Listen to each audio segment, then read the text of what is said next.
Hey, everybody. It's Allie, and welcome to our Y&R Chat for Sunday, December 27th, 2020, the very last Y&R Chat of 2020. After all these years, Nikki still thinks that Victor is as handsome as ever. Oh, what a wonderful sentiment to end the year on. I love that sentiment. Just the idea that you can grow old with someone and to still be able to look at them 40 years later and to still see the younger, good-looking person that you fell in love with. I think that's such a great circle of life moment right there. And that is a moment that is truly earned. It is truly deserved. Nikki started out the week in a huff, though. Because Victor was, in her mind, going to poo-poo her idea to get out of Genoa City for the holidays. Nikki wanted to go to London for the holidays. She wanted to cross the pond and spend Christmas and New Year's over there. Is Y&R big in Great Britain? I have no idea. Does Y&R even air in Great Britain? I know it's popular in parts of Europe, particularly Italy, but I have no idea if there is a London audience of Y&R that was like, ooh, Victor and Nikki coming to our neck of the woods this holiday season. If you know, let me know. That would be fascinating. Y&R has a worldwide audience, I'm sure, in many nooks and crannies. Oh, but Victor didn't immediately agree to Nikki's idea, so she wasn't happy about it, but he eventually agreed. I mean, he eventually wanted what his baby wanted him to do, what his beautiful Nikki, what his beautiful diamond in the rough wanted him to do. And why not? What else does Victor have going on? Adam's life is safe. Billy's out of prison, so why not? Let's throw another shrimp on the Barbie and get this New Year's Eve party started. No, wait, that's not right. Let's throw another crumpet on the Barbie and get this New Year's Eve party started. Victoria couldn't help but zero in on exactly what Billy and Lily's Christmas presents to each other were. Oh, is that a new scarf? Wow, I see that you're wearing several jewelry pieces, but is that a new bracelet? She was really unusually honed into that. But Victoria is thrilled that Billy and Lily are happy together. She told them so. That was her words. I'm thrilled for you. She's thrilled for them, really. Did you get the impression that Victoria was genuinely thrilled for Billy and Lily? Because I didn't. I don't know when the last time Victoria was genuinely, truly thrilled about anything. Oh no. No. Victoria is jealous. She is absolutely jealous. Whether she wants Billy back or not, I think it's a major blow to her ego that he has moved on. Victoria spent many years being the object of Billy's affection, and now someone new and sparkly has claimed that spot in his life. I think it's also a blow to Victoria's ego all over again because Billy left her. At the end of the day, Victoria was happy in her marriage with Billy. She had all the control. But little by little, she squeezed away all of the power, leaving him carrying her purse. And he didn't like that. She emasculated him, or that's how he felt at least. So knowing that Billy chose a life that wasn't her has to hurt. And especially now that they're friends, they're co-parenting, and Billy is telling Victoria that he feels like a changed man these days, thanks to his superhero savior, Lily. That has to be hard to hear. Billy tells Victoria that things feel different for him this time around, and that he thinks Lily can handle him. Billy knows what he is. He knows who he is. Everybody kind of knows who Billy is, but he thinks that Lily can handle it. I sure hope so. I really do. It seems that Lily knows what's best for Billy, but I hope she also knows what's best for herself, and I hope that she doesn't lose sight of that.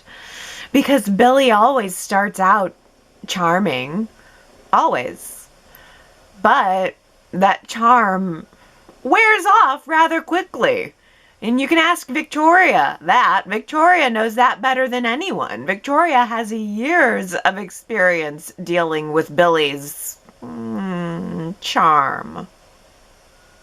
To celebrate his release, Billy plans to take Lily on a very special dinner trip to New Orleans. He's going to surprise her with this amazing dinner trip, kind of impromptu. And also he just wants to get the heck out of Genoa City for a few hours.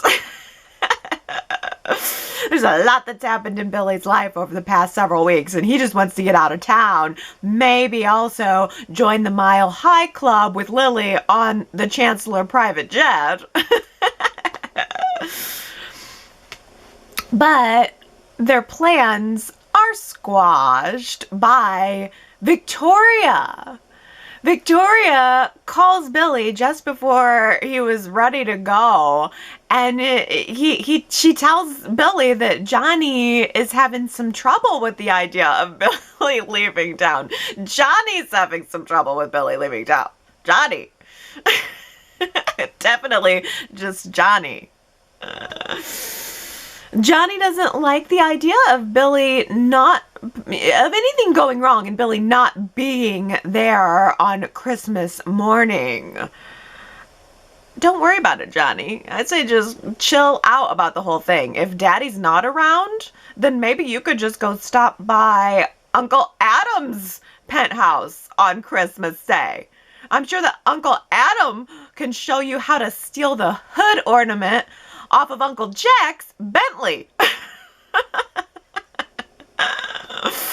Maybe Adam can help you make an ornament out of it. Hang that on your Christmas tree this year. There's all kinds of tricks that Uncle Adam will be able to teach you, little Johnny, so just don't worry.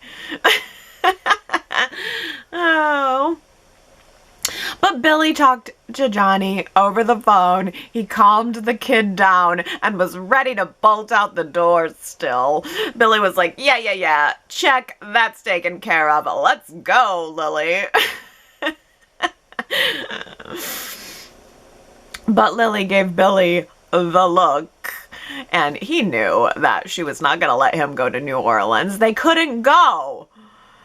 So Billy brought New Orleans to her. Oh, okay, I have to admit, Billy was winning me over a little bit this week with that particular romantic gesture. He set up the society dining room to look like it was an outdoor patio in New Orleans with the cast iron railings all around the table and some strung beads up on the bars. And he had a big plate of beautiful beignets, some special drinks. They had dinner, they had dancing, and there was a big bouquet of lilies right in the middle of the dining table.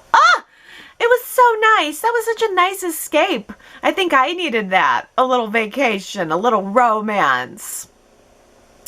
But that romantic gesture alone was not all that was really winning me over here. It wasn't just the romance. I think what was really winning me over this week was the fact that Billy seemed happy.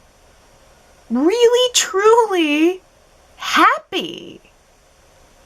My crackpot psychological assessment of Billy Abbott is that he is just one of these people who can't seem to be happy for himself. He seems always to need someone else to do it for him. And right now, this relationship with Lily is what's giving him some forward momentum. And it is nice to see, after years now of darkness in his life, after years now of being consumed by hatred, and years now of acting like a lost boy, it's nice to see Billy happy. It's refreshing to see that smoothness about him, that smile on his face. It's uplifting for me. Abby rented him the space at Society, and she told him that she believed in him all along. And there was something about that conversation that made me think, I don't know. Abby seemed pretty suspicious of Billy, and then once the charges were dropped, she got a whole lot more friendly with him. She started acting a whole lot more like family, and he apologized to her for, coming up on the hospital while she was scared to death for Chance's life, trying to ask questions to get more info about Adam. He apologized for all of that. She reassured him that he has the love of his family and of her, and I think that also helped reinforce his happiness. And then he asked Lola to make the special meal for he and Lily, and I thought the whole special episode ended very nice and romantic as Billy and Lily left the restaurant, and then Lola shut out the lights at Society, just leaving us with this beautifully decorated Christmas in New Orleans set. What a mood. What a beautiful mood. And then we woke up on Christmas Eve morning with Billy and Lily having spent the night together. And they actually had a pretty good talk about their relationship. She seems to understand him. He seems to understand her. And it was also good to see them acknowledging that there is a relationship, that there is more going on between them. Billy actually said to Lily, I don't remember the last time I felt this close to anyone. Wait a minute. I do. I remember. It was Amanda. Can we talk about it? Can you and Lily talk about it? We've acknowledged the relationship now between you and Lily. Can we acknowledge the relationship that happened between you and Amanda? I mean, I'm not trying to dwell on Billy and Amanda. I don't want to dwell on it, but I don't like when Y&R forgets stories that just happened. Forget the whole emotional affair that was going on with Victoria. Amanda came to work at ChanceCom not that long ago, and there was sort of an attraction in the air. I mean, Billy and Amanda were still making love eyes to each other just a few months ago. Chance receives, as a wedding present from an old friend, A fertility idol. What kind of gift is that? And what kind of foreshadowing is that? A fertility idol? That's so weird. But there's that, and then Chance gave Abby a baby's first Christmas ornament for next year, like in advance of the baby that they're going to have. The ornament and the fertility idol both together just spells doom to me. Abby and Chance need to calm it down on the baby expectations. They've established that they want to have a family. That's great. I'm all for it. But they are preparing themselves for a slam dunk. And Abby's already starting to worry about her fertility because she didn't get pregnant for the very first time they tried on the honeymoon. Like, come on. Please, just enjoy being newlyweds for a week at least. What is the rush to have a baby? And why put all of this unnecessary pressure on it? That is the surest fire way to end up disappointed in the end. I'm not liking it. I mean, I think we need to back off a little bit. Now that Danny B is back, I also need to just get used to them being a couple again. I thought it was funny how Chance recreated their island honeymoon right there in the middle of the Chancellor Mansion living room. You know, because he couldn't be there for the first honeymoon. Ooh, hooray, hooray! We have a new mystery. Kevin and Chloe find the flash drive that Gloria stashed in the Chancellor Mansion. And Kevin opens up the files, cracks the password, finds on the flash drive a picture of Gloria. Because Gloria keeps pictures of herself everywhere. Gloria even keeps a picture of herself next to her mirror. I can't even tell you how delicious I find that notion that Gloria goes to her mirror in the morning to get ready for the day and also is looking at maybe many other pictures of herself while looking at her current self in the mirror. That's just so edible.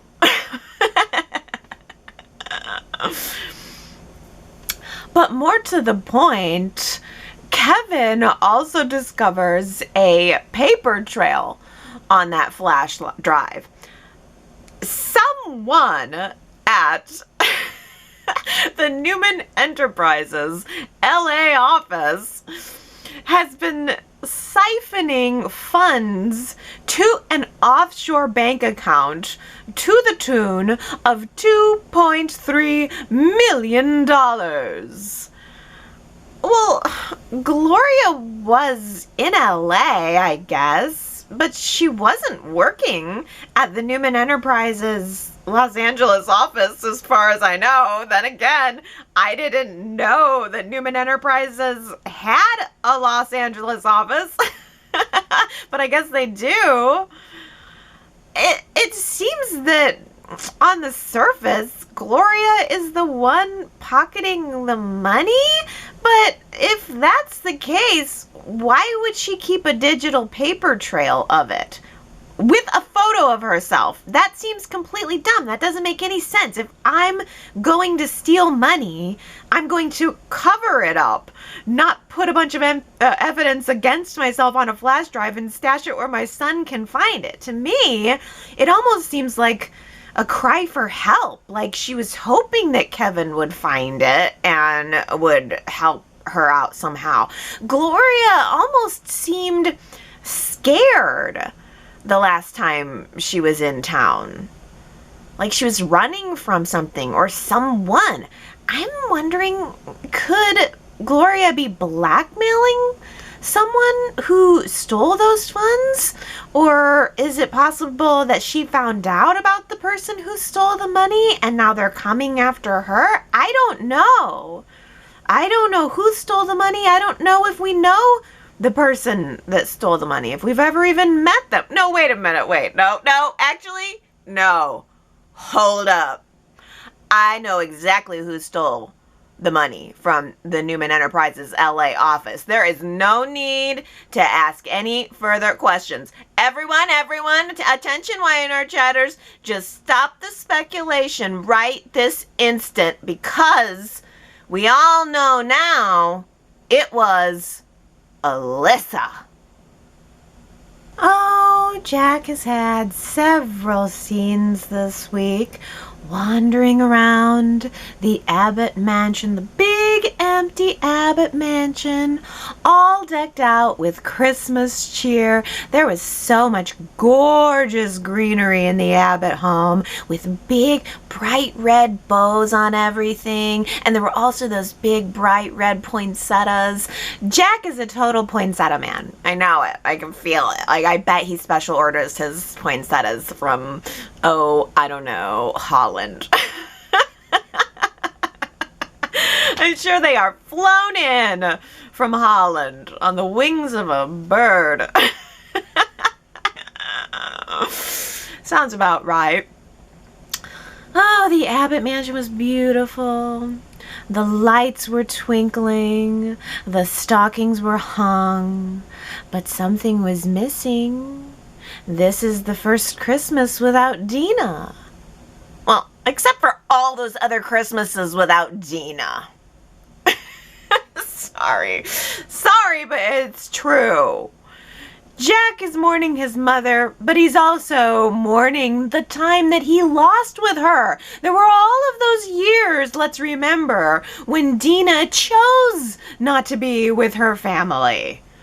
I mean, Dina was a wonderful woman in many ways, and I miss her greatly, but she was also a very selfish woman in very many ways, too.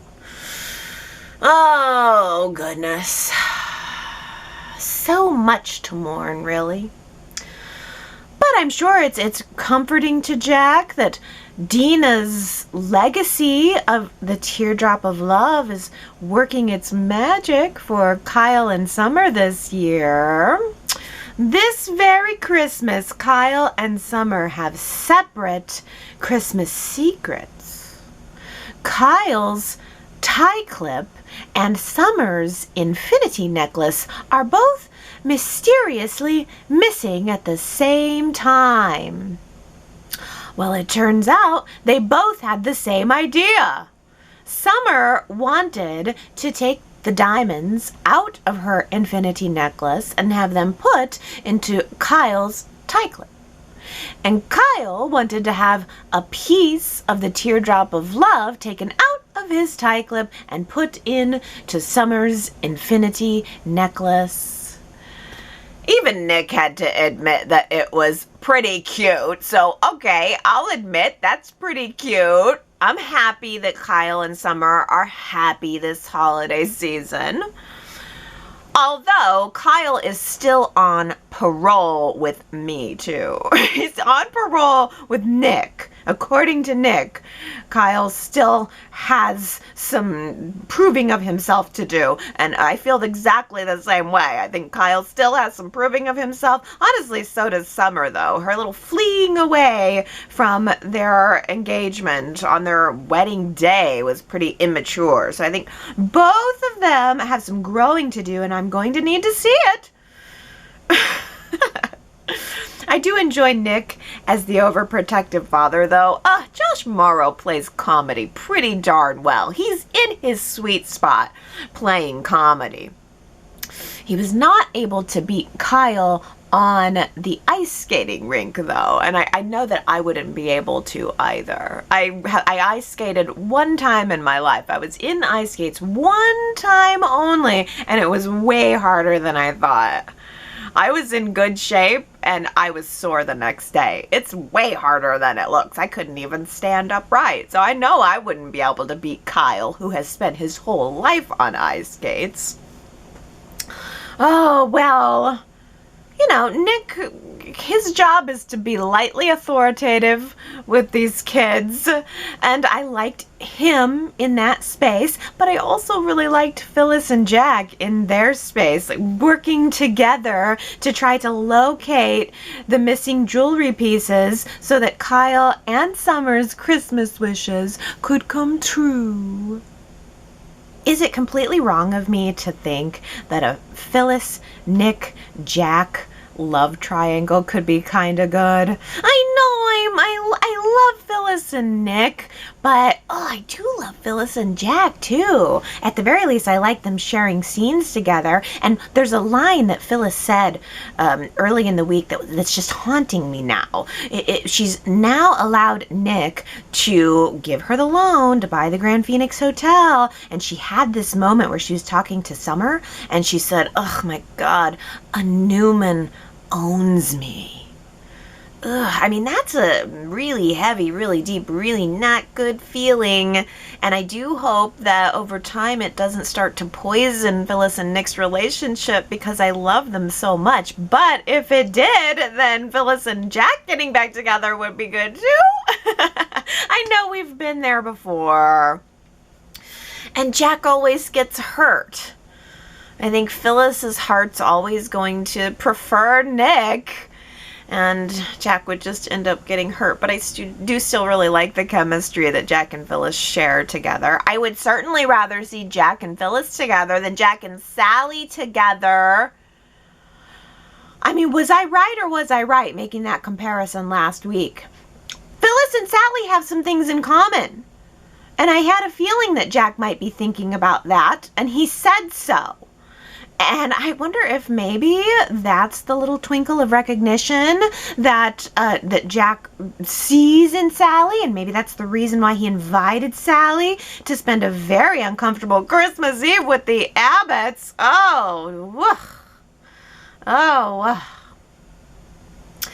Sally is alone in Genoa City for the holidays. She has a lot of spare time on her hands. She spends a few of her spare moments kissing Sharon's butt. I don't know what that was about. Just, taking a few spare moments to suck up to Sharon. And then Sally also takes another phone call from her off-screen sister, who Y&R fans don't know and don't care about, basically just giving us a monologue rundown of how Sally feels about everyone in Genoa City. It goes like this. Summer is a brat, but Sally knows how to handle her. Kyle is hot, but Sally knows how to handle him. And Jack is someone she needs to keep her eye on in more ways than one. Wink.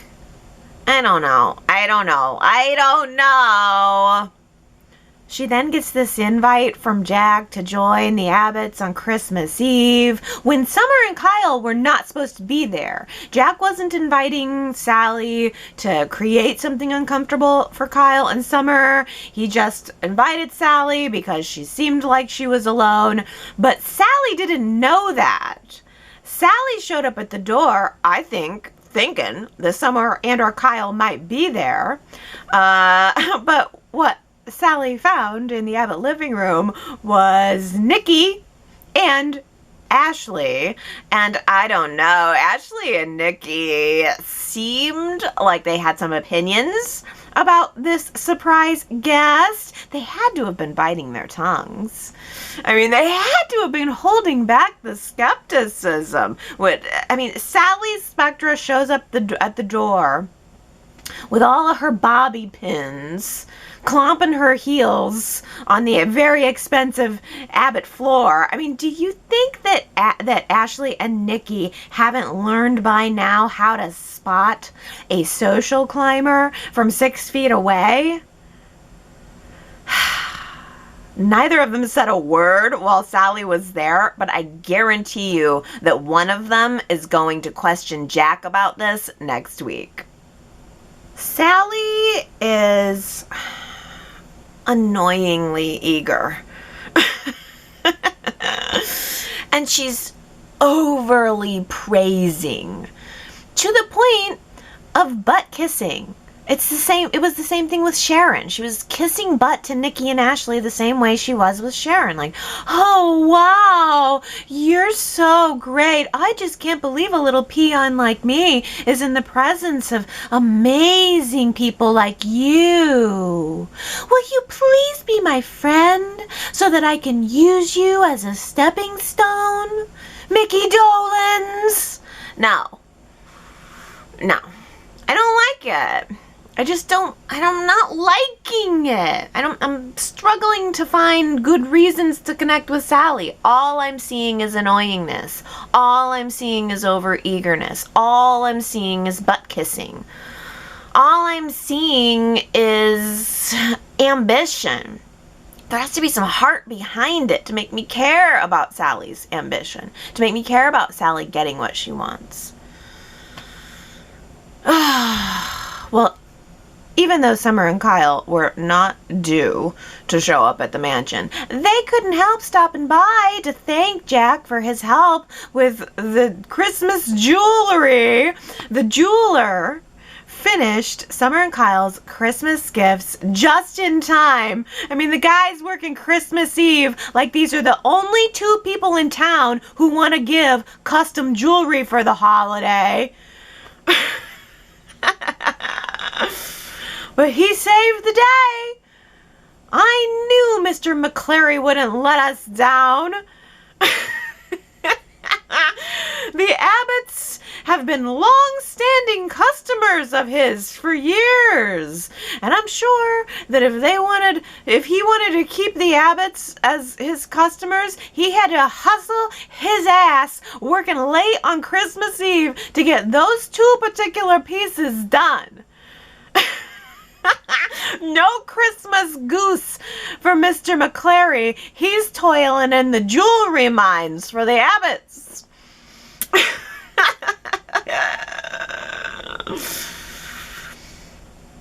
But he did it. Summer and Kyle's gift for Christmas were both completed. They spent Christmas Eve together, back to where they were really before Summer ran away from their almost marriage. They're right back to where they were, making plans to live together someday. And so far, they're paying Sally Spectra no mind. Faith chooses to do the right thing. Good. Jordan tells Faith to go steal a bottle of vodka from behind the bar at Society. Faith goes all the way there and back, then reveals that she has chosen not to steal. Thumbs up for Faith. Now I'm ready to see Faith choose to not hang out with Jordan anymore. If she was able to make the choice to not steal, I'd like to see her make the choice to not hang out with Jordan anymore. Who needs friends if your friends are going to act like this?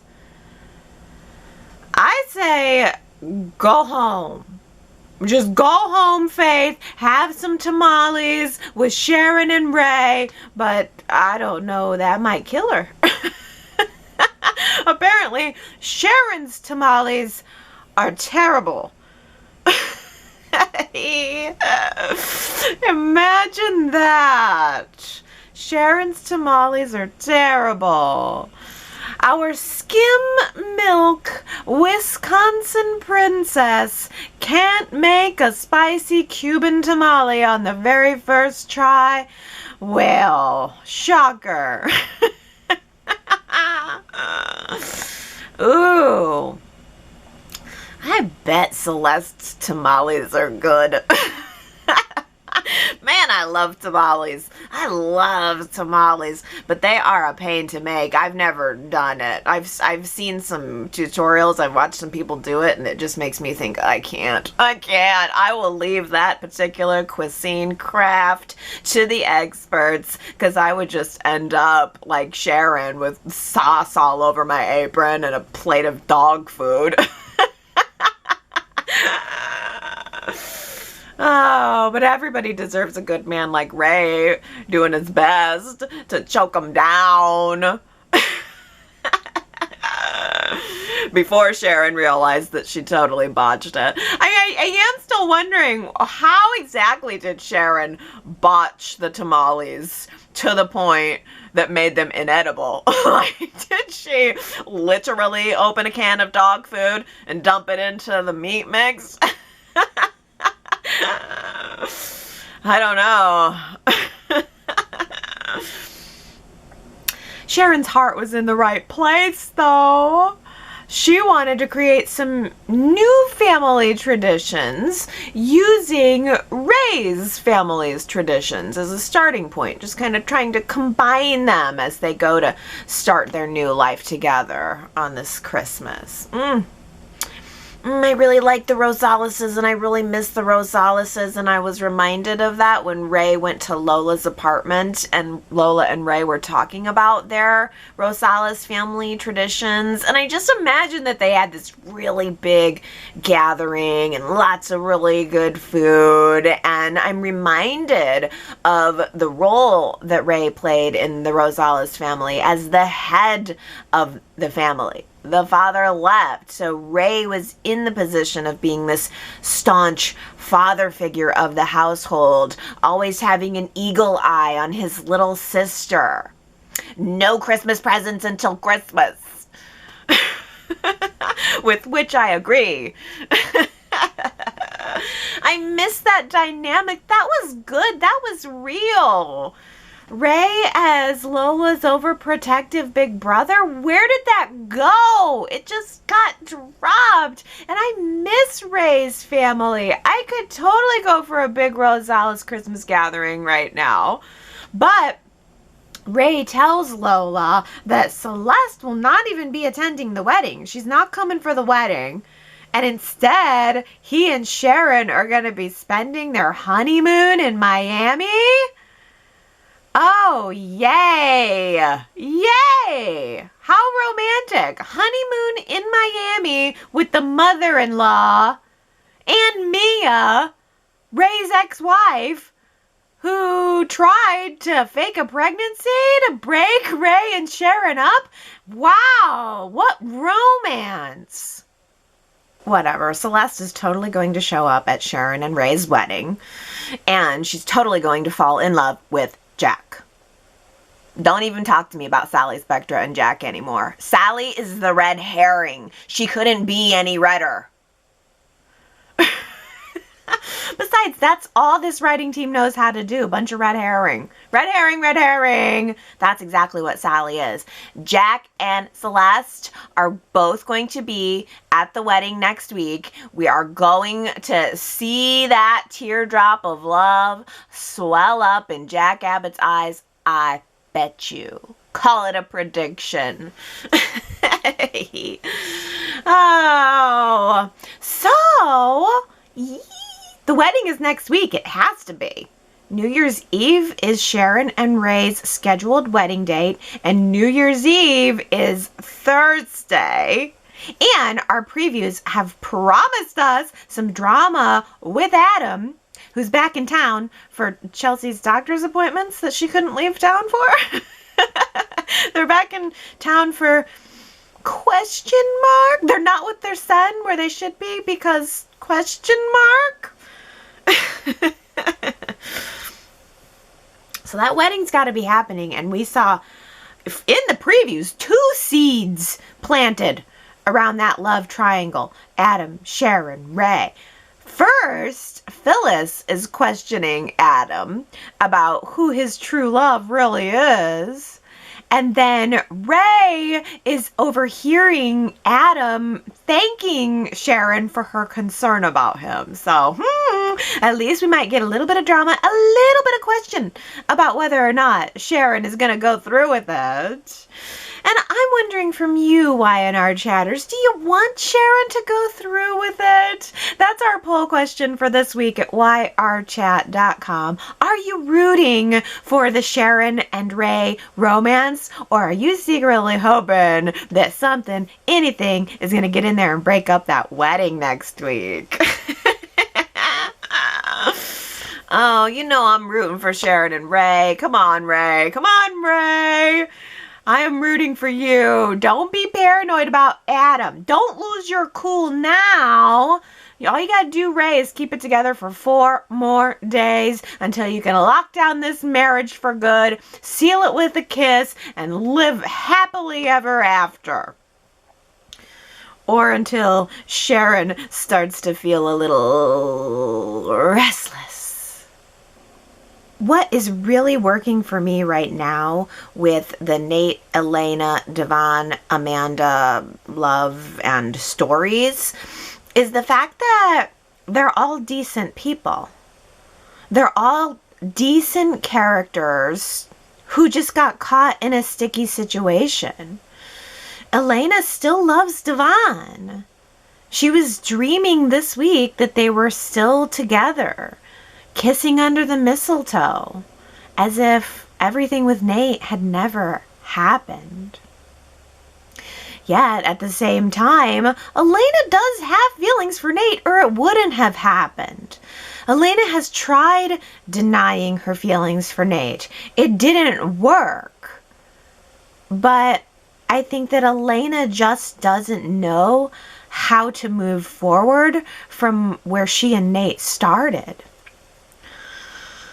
Oh, and then there's Devon and Nate's relationship as family members, which I also care about. I do. I care about Devon and Nate's relationship. They're both good guys. Neither one of them intended to hurt each other, and I would really like ultimately to see them patch things up. I do still think that Devon has some growing to do though here. Nate has expressed his regret to Devon many times over what has happened. But Devon is still holding on really, really tight to that betrayal. Nate told Devon this week that he will probably never perform surgery ever again. That's huge. Devon knows how important that is to Nate. They're family. But instead of saying, "I'm sorry about that," Devon just tells Nate, "Well, I didn't intend for that to happen." Okay, but it did. It did happen. Maybe you could muster up some humility here and give an apology? That has to be really hard for Nate to continue to carry all of that burden. Nate responded to Devon that, he can't do surgery anymore, but he's trying to make the best of it. And isn't that the true test of someone's character? How they react to adversity? Yeah, it is. That is exactly the true test of someone's character. How they react to adversity. And Nate has reacted appropriately, I think, through all of his adversity.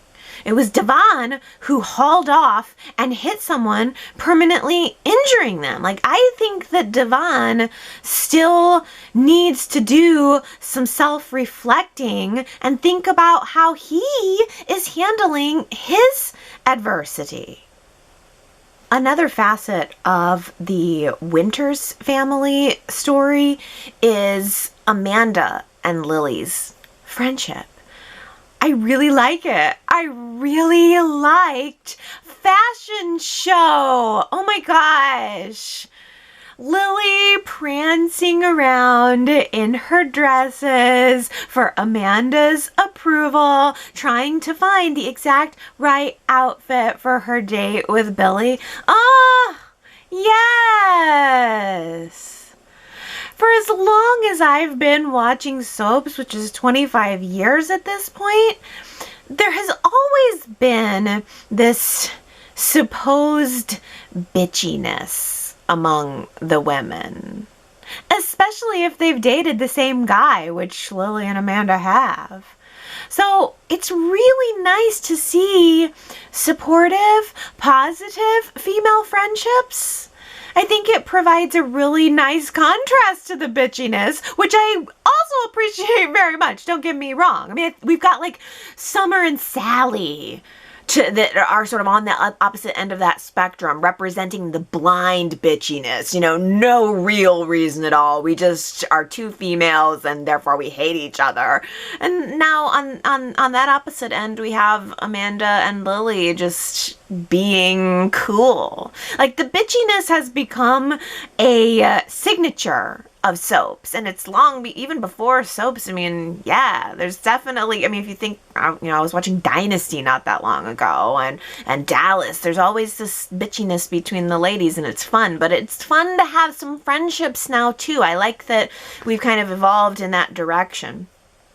Fashion show was fun. Amanda's journey was not as fun though, but it was compelling. I have to give it that. Amanda tells Devon that her PI has finally located her birth mother.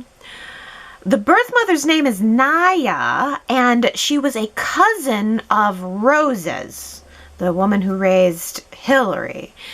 Now, Naya is from a wealthy family. Seems as if Naya got pregnant with twins. She gave one baby to Rose, that was Hillary, and one baby went into the foster care system, that was Amanda. Understandably, Amanda has some mixed feelings on all of this, because Amanda has a very natural desire to want to know who her mother was. But there's also this question that's been on her mind for her whole life as to why she went into foster care. And now she's having to think about, okay, well, why did I go into foster care if I had a sister who wasn't? Why was Hillary raised with a loving mother? What made her different?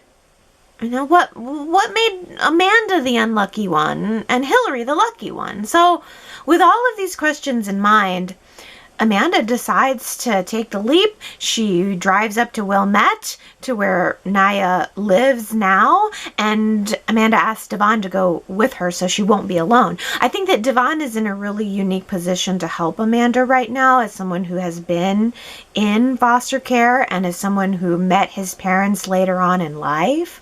So this is really compelling. I am very interested to see how this is going to turn out. At the end of the road, Amanda's quest is either going to be a miracle that brings her a loving new family, or it's going to be a Pandora's box that she's going to wish she hadn't opened. Amanda and Devon ended up driving all the way to Wilmette to find that Naya is living in a very nice house, living a very nice life financially.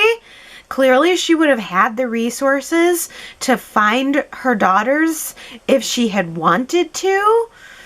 But I guess why bother if you've got another daughter to care about? Oh, just as Amanda is mustering the courage to walk up to Naya's front door and surprise, ask some questions, and surprise, introduce herself as the daughter that she gave up all those years ago, and to seize this opportunity to meet the mother that she's wanted to meet her entire life, just as Amanda's getting ready to do it, she's worked up the nerve. The other daughter strolls up to the front door with a bag full of Christmas presents for Naya, her mother. Oh, man. Oh, heartbreak. Heartbreak. Amanda went from hopeful to huffy in about 10 seconds flat, I think. There's nothing like getting a glimpse of the life that someone did choose to make you realize that you were just a part of the life that they didn't want. But I don't think that's the story. I don't think that's it. I think, once again, that's a bit of a red herring. I think that Amanda's worst fears are taking hold, and that's why she's assuming that that's the story. Something's telling me there's more. But then again, something told me that there was more to Adam's attempted shooting. But in the end, just shut up and stop asking questions, Allie. It was Alyssa. It was Alyssa alone all along. Christmas is about miracles. Maybe there'll be a Christmas miracle this year and we'll find out that there is something to make the Alyssa is the shooter storyline make a little bit more sense. Oh, but I'm not counting on it. And last week's Who Said It quote, Christmas is about miracles, had absolutely nothing to do with Alyssa or Adam. It was Elena who said it. Elena said Christmas is about miracles. When she was talking to Nate, she was trying to give him a little bit of a hope for the new year, and that maybe his hand would heal and that he would be able to go back to being a surgeon and that his life would be restored. I honestly thought that maybe there was a little bit of foreshadowing there. As soon as she told Nate Christmas is about miracles, I said to myself, ooh, is there going to be a Christmas miracle this year? And we're just going to see a scene of Nate suddenly moving his hand in very fine detail and realizing that his hand has been restored to full health. But no, we didn't get that Christmas miracle. But I'll tell you, Henry, Victoria, Nancy, Daisy, Jamie D, Diana, Sharita, Sandra, Jana, and TB84 got that it was Elena. Good job. Well, I have another quote for you, and frankly, as soon as I heard it, I knew that there could be nothing else. It would be this or nothing. So here is your quote for this week. I will be your human glass of milk. I don't know that I've ever heard a weirder line uttered on The Young and the Restless, but there you go. I will be your human glass of milk. Who said it? If you think you know, go to yrchat.com to leave your guess. And if you get it right, I will give you your shout out during next week's Y&R Chat. Well, back to the storyline that haunts me. The storyline that I don't know that I'm going to be able to let go, even if Y&R has let it go. Last week, I asked you, Alyssa's the shooter. So, is that it? Is that the end? Or is there more to the story? Oh boy. 63% of you said, no, Allie, there is no more. There is no twist. That is it. The end. Stop hoping. 37% of you are dreamers, just like me, feeling like there's gotta be something else because, as Superplex says, if Alyssa's the shooter, then there are more holes to the story than Swiss cheese. Superplex says, why didn't Alyssa continue shooting if her target was Adam? Why did she frame Billy if he was supporting her? How did she find out that Billy had a gun and had it stored in a safe at Victoria's house? And how did she crack the safe? It kills me, Superplex, and 37% of you. It kills me because that's how I feel too. I keep thinking this can't be. It cannot be it. There has to be some mention of these other very quite obvious glaring factors. There must be some filling in of these Swiss cheese holes, but no. T. Nicole says, I voted that the story is done. Do I want it to end like this? No. This is not the ending that left me satisfied. I just don't think that the writers want to continue this story into the new year. Alyssa is a boring choice to me because she's a character that's too easy to use as the shooter and send away. She came back on screen for like 2 episodes and then that's it. If they made the shooter Chelsea, Rey, Victoria, or Faith, that would be way more interesting. And even when they made Alyssa the shooter, we didn't even get to see her admit to it. Also, do we get to see Adam find out who tried to shoot him? I bet once Adam comes back onto the show, it will be casually and briefly mentioned between him and Chelsea, oh yeah, Alyssa tried to shoot me. Oh, Tina Cole, that's perfect. I don't even know that I could add anything to that to be more perfect. And TB84 says, they wrapped it sort of like sweeping it under the rug, and now everybody is happy this way. And that's why I smell that there's something more to the story than just Alyssa confessing and everybody moving on just like that. I'm very unsatisfied. But if it turns out that this is the end, then so be it. Yeah, we can move on to the next storyline. Maybe that is it, you guys. Maybe they just decided, ooh, we got better stories that we want to tell for 2021, so let's pin it all on Alyssa and move on to something new. Which, again, is, yeah, that's fine. I'm all for something new. And it wouldn't bother me if Alyssa was the shooter. That it could be okay, but bother to fill in the blanks, please. They send us on these wild goose chases for months, and then they don't really do anything to help me understand why I went on the journey. I at least want to feel like my time invested wasn't time wasted. Daisy says, on a different topic, when it comes to Billy, I feel a little bad for Victoria. She loved him, gave him many chances, and still he betrayed her over and over. And now she looks at Billy and Lily, sees how happy they are, and might she feel a little resentful wishing it were her? Not to worry though, Billy is great at the beginning of a relationship, but once things move forward, he creates some havoc and wants to leave, and that's what Lily has to look forward to. So, Victoria should just walk away knowing she did her best, and when she's ready, or when the writers are, she'll find someone who truly compliments who she is and loves her completely long after the honeymoon phase is over. Oh, Daisy, you guys are good with comments this week because, wow, Daisy, that's so thorough. That's so full. The only thing I can add is a question.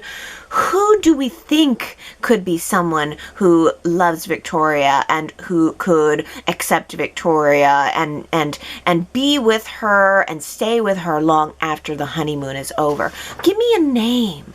Who could we put Victoria with? I know we've tested and talked a little bit about it being Rey, but I think, I'm not sure how the poll results are going to come out as far as people rooting for Sharon and Rey or not, but I think Sharon and Rey are going to get married, so we can't pair him with Victoria, even though that's been speculated quite a bit. So who is someone else? It almost even seemed for a minute like Y&R was testing Theo with Victoria. They had a little run-in and a little flirtation. Who else on the canvas could it be?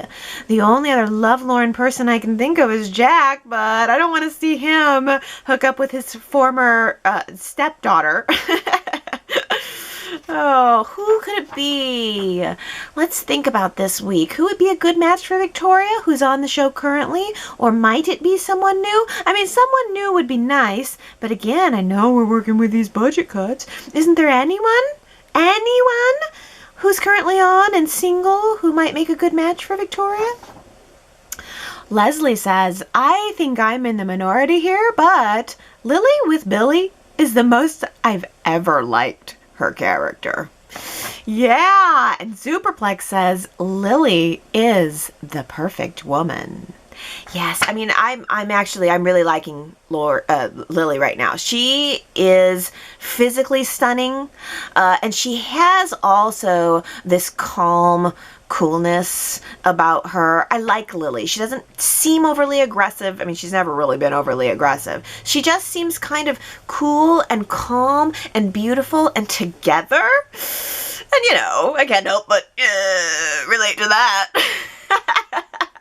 Just kidding. But yeah, I think that Lily is very appealing right now. And that also makes me wonder, did Y&R do a good thing by busting up Lily and Kane? It's also worth noting that at this time last year, Y&R was building up Victoria and Kane. Lily was in prison, Victoria and Kane had kissed, and it was Billy who ran to Lily to tell her all about Victoria and Kane's kiss. Maybe Y&R did a good thing by breaking Lily and Kane up. They could have just sent them in different directions, though. I would have been happy if what we had going right now was a Billy and Lily coupling with a Victoria and Kane coupling. Wouldn't that have been interesting? We could have kept both characters and had something a little new and different. Well, Victoria says, Amanda trying to meet her mother is turning into a good storyline. Devon did a wonderful job supporting Amanda without fixing it. Michelle Morgan did a fantastic job of showing us anxiety while grappling with decisions. I look forward to what Amanda does next. Yes. This storyline is surprisingly good, especially for a story that's coming from a place of obviousness. We could have guessed the second that Amanda came onto our screens that she was going to be a twin of Hillary's, and it's taken Y&R too long to get to solving this mystery, but now that we're here, I think it is very good, and I think a lot of it, as you say, Victoria, is being carried on the back of Michelle Morgan. I think that she is just so compelling. She is like Lily in that way, that she just gives me cool, calm, beautiful vibes. I think she's very mature in how she's handling this so far, and she's trying to handle the situation, trying to get answers, but also trying to manage her emotions. And as you say, it's wonderful to see Devon there supporting her, but the whole time you have to notice that Devon is saying, whatever it is that you need to feel comfortable, I am here for you. Whatever your decision making is going to be, it's yours. I'm not here to fix it. I'm not here to change it. I am fully here for you. And that is also very appealing for his character. So this has gone good. This is going good. Daisy says, I wish Amanda had gone to the door. She doesn't know the circumstances that her mother was dealing with when she and Hillary were born. And did we ever discover if the girls were kidnapped? It's possible her mother has been looking for them her entire life. Yes, Daisy. Dang, 2 really great comments here from Daisy, because that's the ticket. I think that the fact that Amanda turned away so quickly and made a bunch of assumptions is what's telling me that there is more to the story. I think you're absolutely right. It is a very real possibility that Amanda's mom has been looking for her entire life. Now, if Amanda's mom, I mean, it's also possible Rose was shady and stole the baby. Maybe Naya didn't even know that her cousin had one of her babies. So I think there's some room here that's a little more than meets the eye for Naya and her character. I also don't really know how long Naya is slated to be on the show, or the sister, so I don't know how much we're going to be seeing them. I believe they were recurring roles. I don't think we're looking at full cast members here, but at least hopefully we'll get a little bit more to sink our teeth into, other than just, oh man, Amanda kind of got screwed. Well, Diana says on Nate and Elena, I believe that Elena still loves Devon very much and definitely regrets her rendezvous with Nate. It seems apparent to me, as we often see Elena daydreaming about Devon and imagining that he wants her back. She may find Nate attractive, but I don't think she has the same feelings for him like she does for Devon. I loved Devon and Elena together. They were an adorable couple. I really hope they get past Elena's one-night stand with Nate and get back together. Devon needs to find the forgiveness in his heart, just as his dad did for him. Oh, yes. Neil certainly forgave Devon for having an affair with his wife, Hillary. So where is Devon's forgiveness? But you're also picking up, Diana, on that wonderful scene at the coffee house where Elena and Nate were having their coffee. And as you say, it does seem as if there is something that's preventing Elena from just moving forward with Nate. And it is Devon. Because we had Elena obviously feeling feeling uncomfortable and sad when Devon walked in. She doesn't want to make him more uncomfortable. She doesn't want to highlight a regret of hers. But then we also had Devon looking at Elena through those coffee house doors out onto the patio. And he didn't choose to do anything with whatever it was he was thinking and feeling. But I think that it's possible that Devon still loves Elena very much. I mean, those feelings just don't go away. And Ellen responds, Elena had to be very shocked by the way that Devon just threw her away without so much as a conversation. Infidelity is so very painful, of course, but many couples who love each other work through it and stay together. Devon just said, get out, without a second thought. That's cold, especially with Devon's history of betraying his own father. Elena must feel like she meant nothing to Devon. If he needed the relationship to end, then at least talk through it and acknowledge what you meant to each other, not just why it's ending. Elena helped Devon through some dark times. She deserved better. Devon behaved like a wounded child, a tantrum, and an assault, not like an adult with a serious problem. His anger was valid. His behavior wasn't. Oh man, yeah. His anger was valid. His behavior wasn't. This is really good too because Devon has become such a maybe morally upright character for the show. He's one of the good guys. And this is pointing out a character flaw of his. He didn't ask a lot of questions. He didn't do a whole lot to resolve the end of the relationship. He just ended the relationship. There was not a lot of conversation. There was no back and forth. And he is still to this day holding on to it so tightly that it's causing more pain for himself, certainly more pain for Elena, and yeah, more pain for Nate too. And maybe that's what Devon wants. For this morally upright character that we think of Devon as, maybe what he wants is for them to suffer. Here's a fun comment. Leslie says, I love that Chabot has Secret Santa and that the CEO takes part in it. It just gives me all sorts of questions. Like, is there a spending limit? Like the Office Secret Santa that I've been a part of, usually around $25. Or if the person he picked gets extra lucky and the person that the currently vacant receptionist person picks is not so lucky. Yeah, oh, I know. I was so captivated by the idea of the Chabot Secret Santa. I imagine there has to be a dollar limit. And if that's the case, so Jack Abbott has to find something for $25? Does Jack Abbott even know what anything costs? Like, he's gonna go, $25, so what's that gonna get me? An orange? A nice Christmas orange? And equally as nerve-wracking would be if you got Jack's name in the Secret Santa list. What would you get for the CEO? Like, let's say somebody in, I don't know, just accounting gets the CEO as the Secret Santa. That's too nerve-wracking for me. I don't know what I'd do. I'd probably try to switch with somebody. Maybe some butt kisser like Sally Spectra. Surely she'd like to be the one to get Jack his Secret Santa.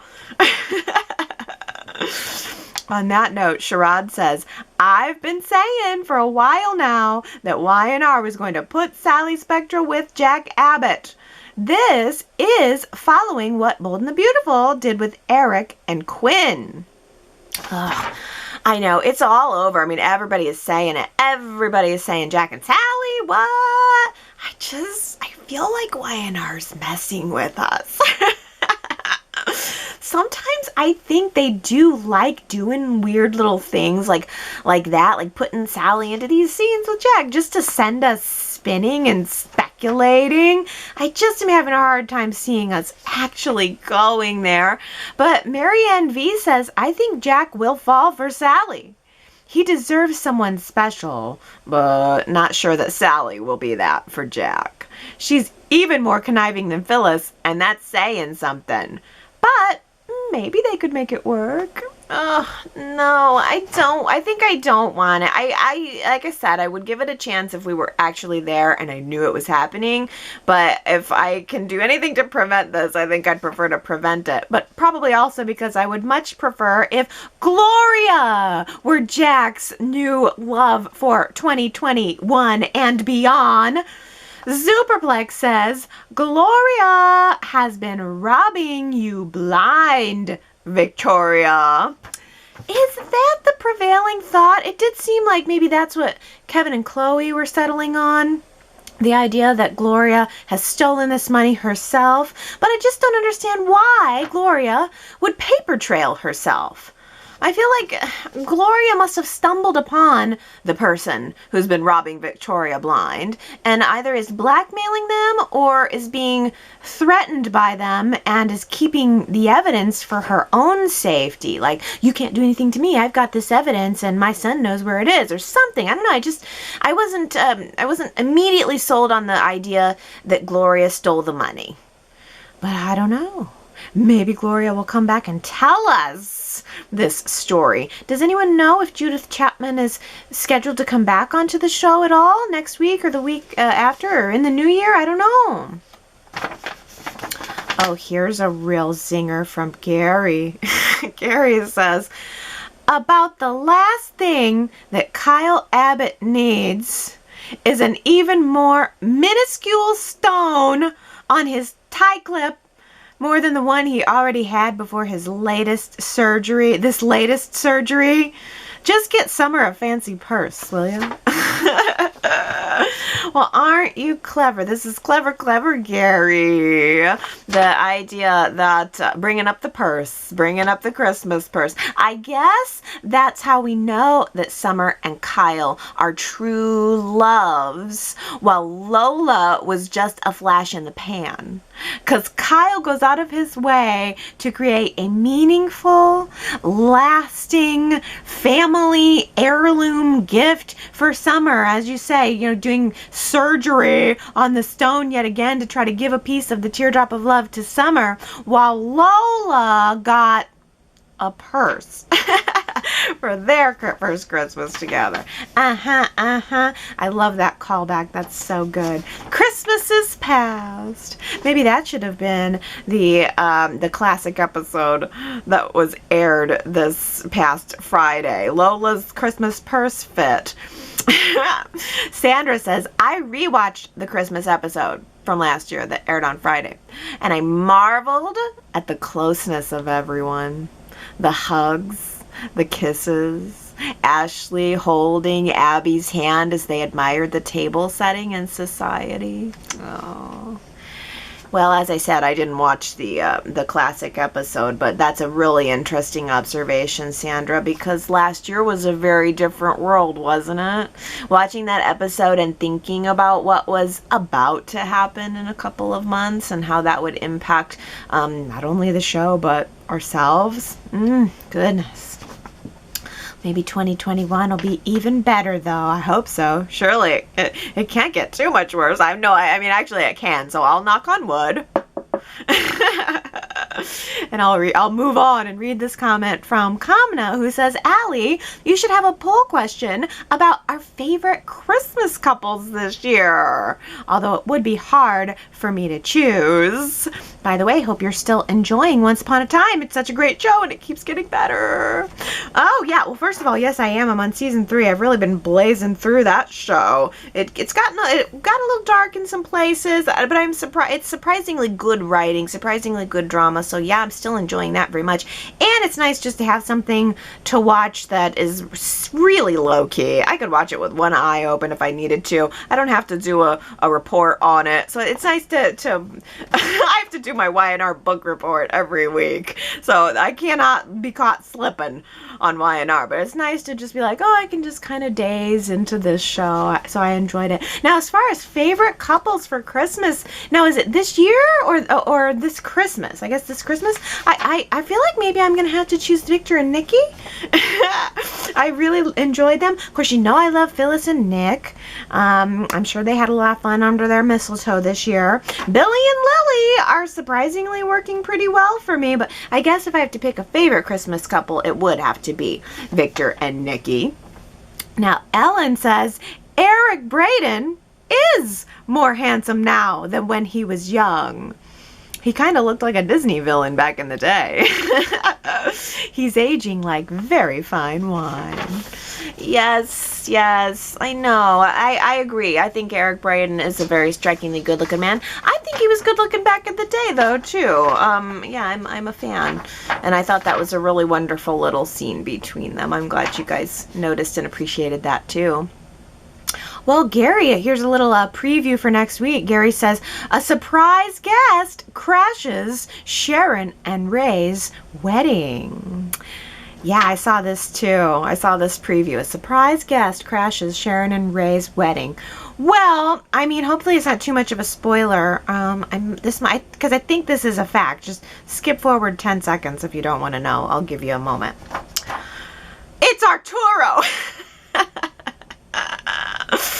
I think Arturo is going to show up and crash the wedding. I think Arturo is supposed to meet Abby and Chance together. There's some awkwardness there since Abby was almost married to Arturo. But honestly, I'd much rather care to see Arturo crossing paths with Nikki. That's what I'd like to see if Arturo's coming back. Remember when Nikki and Arturo were secretly sleeping together? That was before Nikki remembered how dashing Victor could be. Yeah. Oh, also, Gary says, remember in the beginning of 2020 when Sharon was first diagnosed with cancer? There was early fear that Sharon Case might be leaving the show and that Sharon would die. That idea quickly abated with a more upbeat belief that by year's end, Sharon would have beaten the disease to join Rey at the altar for a glorious holiday wedding. And it would appear that is exactly what will be happening. Yes, we did have that as a running prediction for 2020 because it was exactly at the end of 2019 and the beginning of 2020 that we started to see Sharon's health crisis come to the surface. And yes, especially through the coronavirus classics, we were definitely still talking about the fact that we were sad about the whole cancer everything because that happened right in the middle of Sharon going through her treatment, and we started to say, oh, we just need some weddings to top off this year, and now here we are. So on that note, predictions from 2020. Every year for, oh goodness, several years now. I'm not sure how far I've gone back, but I've asked you guys to give me some predictions for the upcoming year. We put them in a little box and we open them up at the end of the year and see what came true, what didn't come true, what was just kind of fun to think about. So at the very end of 2019 and in the beginning of the year 2020, I asked you guys to leave me your predictions, and now it's time to open the box. Let's read what you guys thought was going to happen in 2020, starting with Diana, who predicts, after Sharon's scare with breast cancer, she realizes that she wants to find her father while she is still alive and well. Rey teams up with Chance in his new detective business to help Sharon fulfill this dream. I still think that would be a great thing to happen, Diana. We have so little information on Sharon and her father, and now that Sharon's health scare is over, we're going to have a nice, bright, beautiful wedding. I'd be interested to, like Amanda finding her mother, I'd be interested to see Sharon finding her father. Oh, that'd be a good one. T. Nicole predicts that Faith will end up falling for a bad boy and find herself in trouble. Woo-hoo. Now that's close. That is close. I saw a couple of people kind of predicting around the idea that Faith would end up being a bad girl. So for T. Nicole, predicting that Faith would end up falling for a bad boy and finding herself in trouble. That's close. It's just that Faith ended up getting caught up with a bad girl, not a bad boy. Here's a good prediction from Jamie because it hits a lot of different stories that were taking place right at the end of 2019, and Jamie's predicting where they might have been taken in 2020. I am predicting that Phyllis and Nick will heat up our screens for a bit. However, if the rumor that Sharon will battle cancer in 2020 is true, Fick will fold to Schick. Sharon and Rey will amicably and scandally part as lovers, but remain good friends. Rey will find a new love in Amanda after she is publicly shamed for her affair with Billy. Billy will suffer a health crisis and be reintroduced to us in the form of Billy Miller. Yeah, Phyllis and Nick were not a thing at the end of last year, I think. They might have been getting close, but I don't think they were official. So you were predicting that that Nick would have run to rescue Sharon for her health scare. That is so predictable for the rescuer. So it is actually pretty surprising that that didn't happen.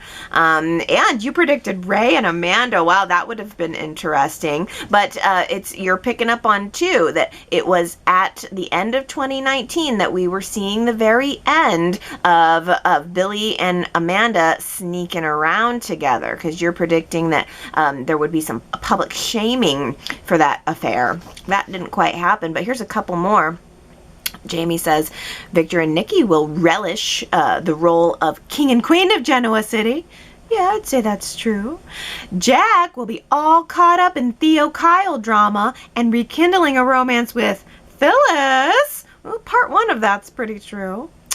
Lola will break Kyle's heart, and Summer will try to resist broken-hearted Kyle only to find the love that she's always dreamed of. Ooh, Kyle broke Lola's heart instead of Lola breaking Kyle's heart. But yeah, it spelled disaster for them, didn't it? We all kind of saw the writing on the wall there.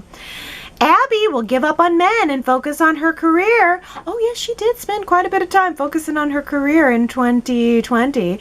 And Phyllis will flourish in her career and find her way back to Jack. Interesting, Jamie, that you connected Abby and Phyllis, because that was a rivalry that took us pretty far into 2020. Jamie also predicts that Theo will burn lots of bridges in his quest for Lola. Victoria will become the new Victor after Billy betrays her. Oh yeah. And Michael and Lauren will team up with Paul and Christine to form a super friendship and a new business venture. Yeah, it was right around this time last year that we were being hinted at Christine's new life path that we didn't end up getting. But yeah, those are some really good ones, Jamie. And that's also a nice little refresher about where our heads were at this time last year.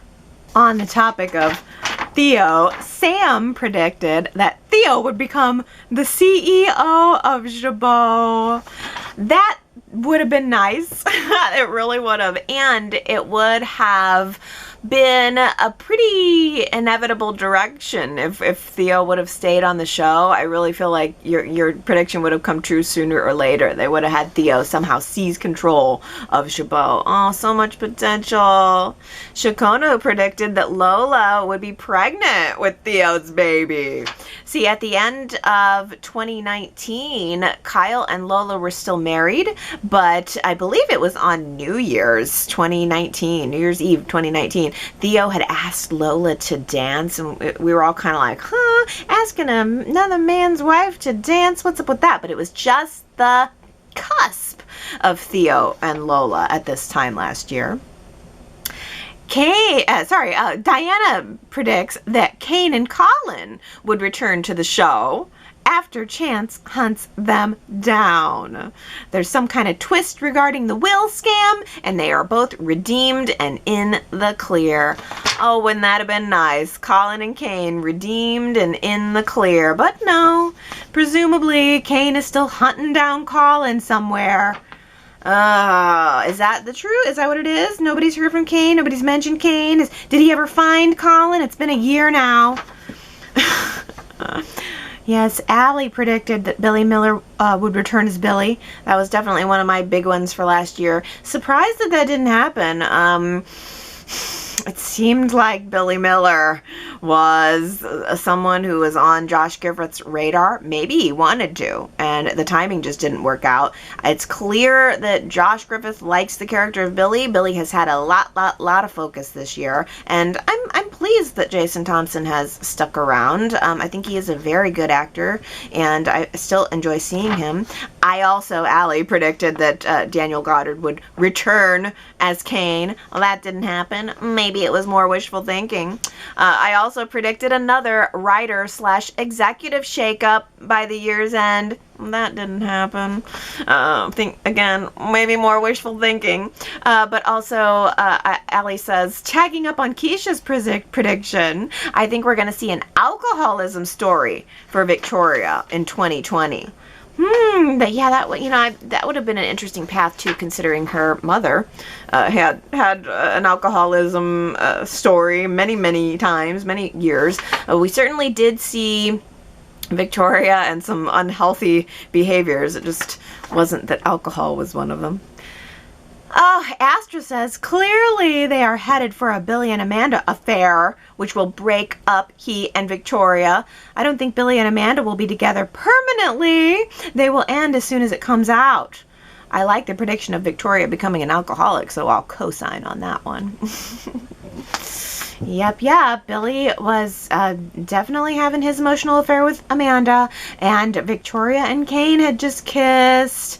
That was going somewhere. That could have worked. Ugh. Well, Marianne V says, I think Devon will find out that Amanda is Hillary's twin and may want her, but she won't want him. Lynn4283 says, the obvious twist would be that Amanda is Hillary's twin sister, or if Y&R was bold, it could be that Amanda is Hillary. I'm not totally taking that off the table at this point. I still feel like it's at all possible, and don't make me think too hard on the details on this, because I don't know, Swiss cheese. But is it possible that somewhere in the Swiss cheese we could still find out that Hillary is Amanda, Amanda is Hillary, and maybe the reason why Amanda's adoption records and all this stuff is so spotty and so holy is just because she is Hillary? I don't know. Don't ask me to fill in the blanks, but you never know. Sandra says, Elena will become pregnant with Nate's baby after they spend the night together. I think we're still predicting this, aren't we? We're still waiting for that Elena pregnancy. Astra says, Adam and Chelsea will get into a relationship when the Vegas thing comes out. Oh, I'm sorry. I'll just take a moment to laugh about that. Oh, thinking that we were going to get any information on the Vegas secret. Yeah, sure. Yeah, sure. All I have is more questions about the Vegas thing. But Astra says, when the Vegas thing comes out, Adam and Chelsea will break up, probably only temporarily. But before that, just maybe Chelsea will be pregnant with Nick's child, which will be some good drama. Yeah, it was at the end of 2019, early 2020. Chelsea was with Nick. They were so happy. Adam comes back to town, decides he wants Chelsea. Connor has a whole traumatic event. Chelsea feels like she has to move in with Adam, and their love starts to rekindle after one night. And it's just been, if that was a year ago, I don't think Y&R's done a great job of building up the Adam and Chelsea romance over the past year. They went to the trouble of getting us back to where we were with Adam and Chelsea, wonderful reunion, and they haven't played on it all that much, really. Because, hey, I don't need too hard to be convinced of Adam and Chelsea, but some convincing would be helpful. Superplex predicts that Jack will find himself lonely now that he is lacking female companionship. Okay, pause there, because that was the end of Carrie. Carrie she was supposed to be a Jabot chemist who was actually working for Ashley in a super secret spy job. Don't overthink it. Ashley was behind it all along. But Jack finds himself lonely. He has nothing to do with his evenings, so he decides to exploit this newly available time at work. Fortunately for Kyle is a newlywed. That's right, Kyle was newlywed to Lola. This opportunity will present Kyle with the chance to share more nights with Lola, and not surprisingly, this would result in Jack having to spend more and more evenings with the COO, Lauren.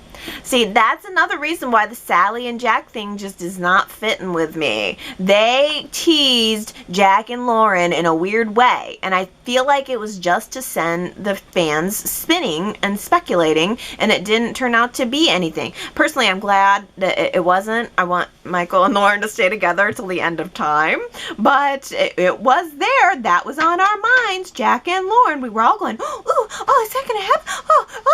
Just like we are now with Jack and Sally. Colleen says, I predict a romance for Tracy, please. Kane could have been a good romance for Tracy, but that didn't work out. I'm not bitter.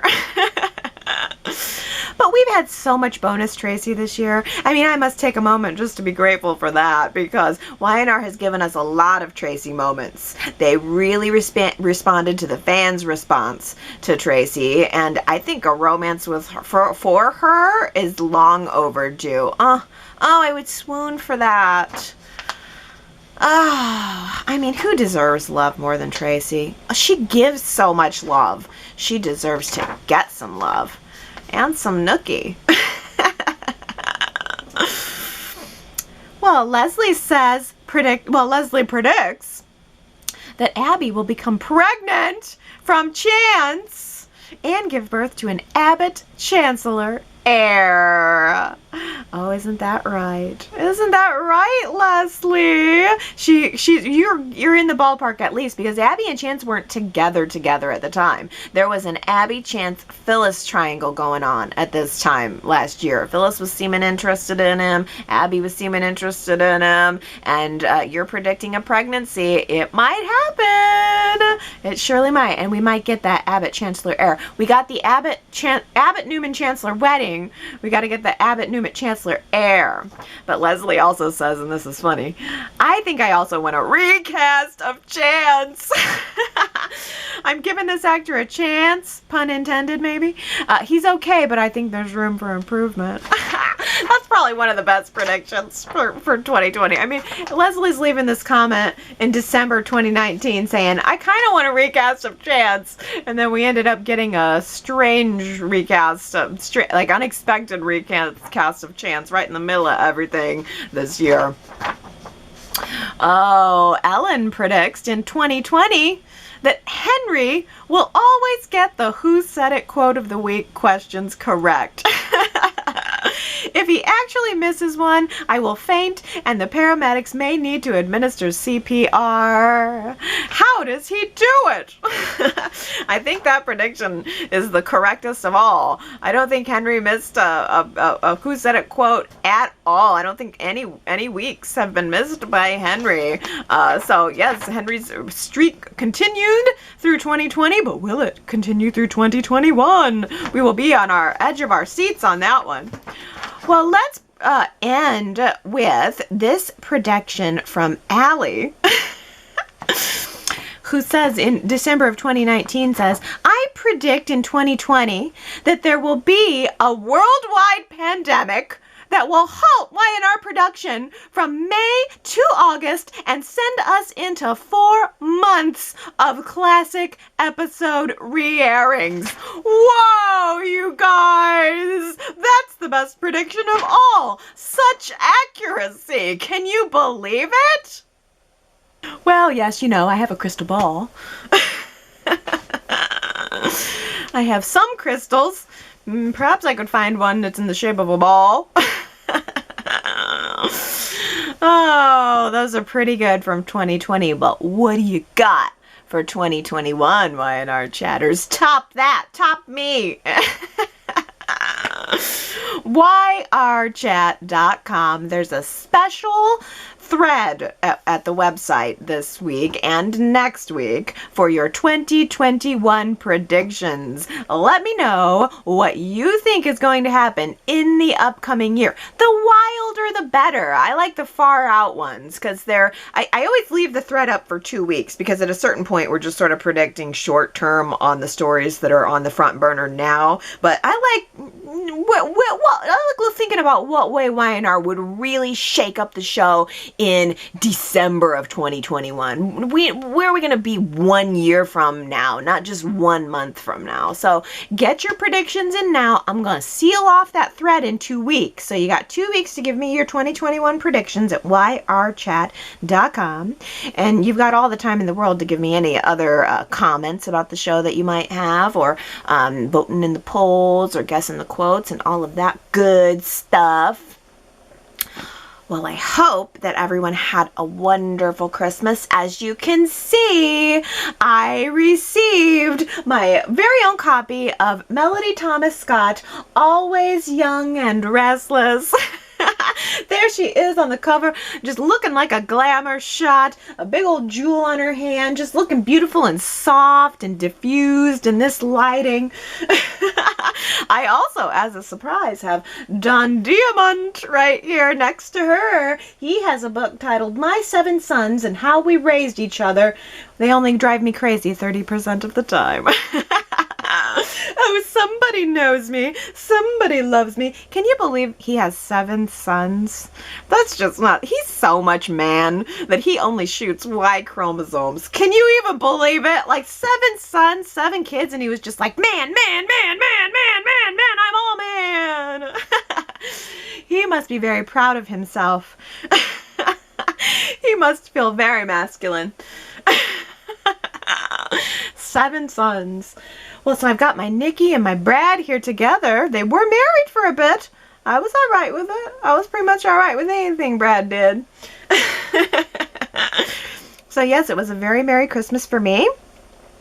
I think it's going to be a very Merry New Year. You know me, I've got a menu. I'm stuffed. I feel kind of from all the food that I have eaten, but that's not going to stop me from continuing to eat through the New Year. I've got one more holiday to eat through, then I have to go back to the not eating, but I've still got one more, baby.